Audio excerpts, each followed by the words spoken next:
Hey guys, EarthTamerRonan here, and today I have a new Vivarium video for you guys. This is the third update of this particular Vivarium, and because this Vivarium has been active for so long, I have a few little tips for you guys looking to make something similar.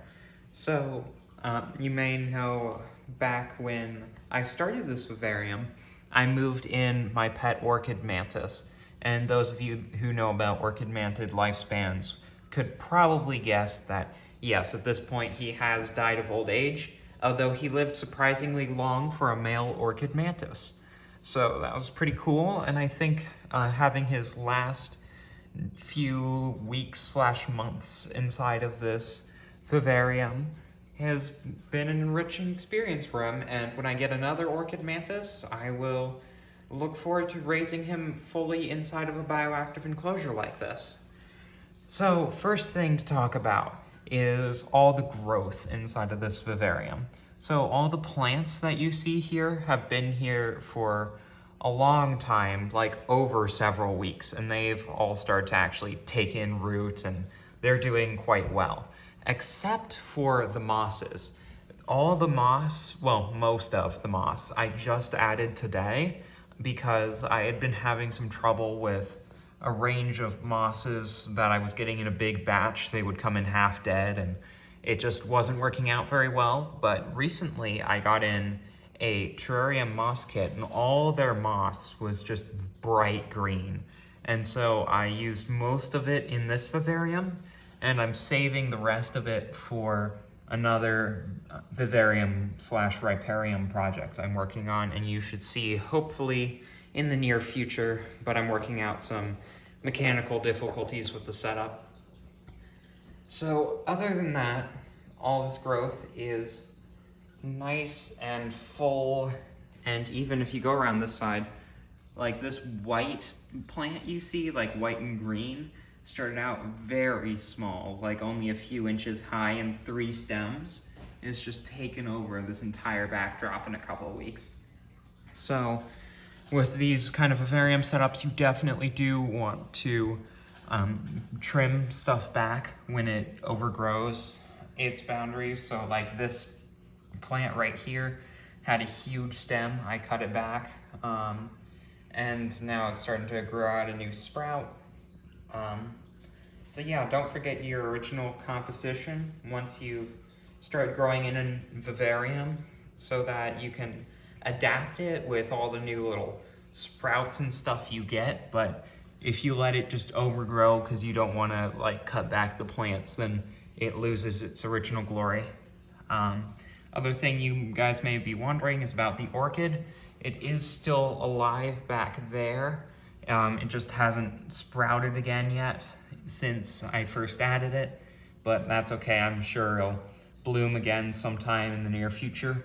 I'm also planning on adding a bladderwort somewhere by that English ivy, and hopefully what that will do is make sure that there are no parasitic nematodes or anything that could get in the soil. Although I doubt there are really any parasites in here. Bladderwort's just a pretty flower too, so I'm not really fazed by the idea of adding that to the setup.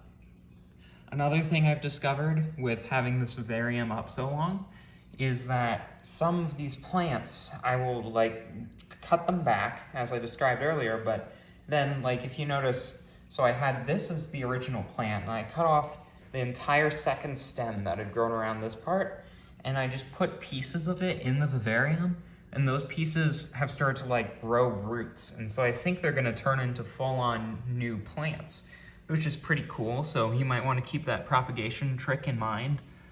Similar thing happened to that pink plant. It dies in some areas of the vivarium, but in other areas it thrives. So if plants are really not doing well, you might want to try the same species of plant in just a different location and see if you get any other results. The other main thing I want to mention about the vivarium and its little aspects in terms of mechanics is my misting system. So my misting system works fairly well for keeping humidity. I'm using this little Exoterra box It runs on an 8-hour cycle for 12 seconds. So every 8 hours it just sprays for 12 seconds. And it works decently well, but all the droplets you see are in there just because I sprayed down all the moss when I added it. So the vivarium is much more moist and humid at the current moment. So yeah, the other feature of the vivarium is the rubber ducky isopod colony that I added in last time. So for those of you who don't know, rubber ducky isopods are a small roly-poly creature that have these cute little faces that remind most of what a rubber duck looks like. And they've proven to be quite elusive, even inside of my little quarantine colony of them. I really have to dig into the soil to get a count. So if I had to guess what the current population of the vivarium is, based on the evidence I've seen so far, I'm thinking maybe I have 3 subadults or so in here, presuming that the vivarium is less hospitable than my quarantine setup, but I'm not entirely sure about that. I have this little plastic baggie on top where I put a exoskeleton. There was little broken up bits of an isopod's exoskeleton from rubber ducky, Cubera species rubber ducky. And there's the date at which I found that particular specimen.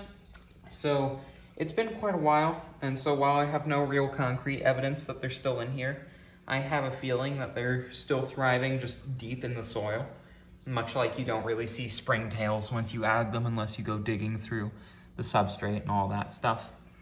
So yeah, that's about all I have for this particular terrarium build. However, if you would like to see more builds by me, I have been applying some of my terrarium making skills in a Minecraft series that I call Minecraft Zoo. It teaches all about conservation principles and all these other things I've learned through research and experience with animal care and all that stuff. And so we have plenty of creative projects over there, very much themed around nature, like this. So thank you all for joining me, and I hope to see you in the next one. Goodbye.